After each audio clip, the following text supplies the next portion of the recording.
Yeah. Yeah, yeah. Kung gusto mong lumigaya ang iyong buhay, humanap ka ng kaibigang iibigin kang tunay. Isang kaibigan na talagang ikaw ay matatanggap, at huwag ang peking kaibigan na sisirain ng iyong pangarap. At kung bakit ko nasabi to ay simple lang, kasi ang peking kaibigan ay nang loloko lamang. Pag ginaibigan mo ito, sige ka, buhay mo ay mabibiyak. Mawalay man ang peking kaibigan, hindi ka iiyak.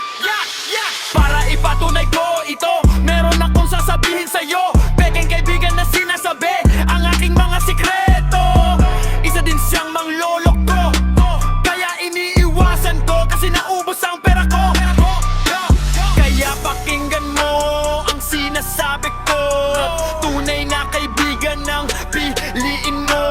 Yung kayang isikreto mga sinasabi mo, at wag ang peke na sisirain ang buhay mo. Break it down, break it down, break it down, break it down, break it down. Kaya pakinggan mo ang sinasabi ko, tunay na kaibigan ang piliin mo. Yung kayang isikreto mga sinasabi mo, at wag ang peke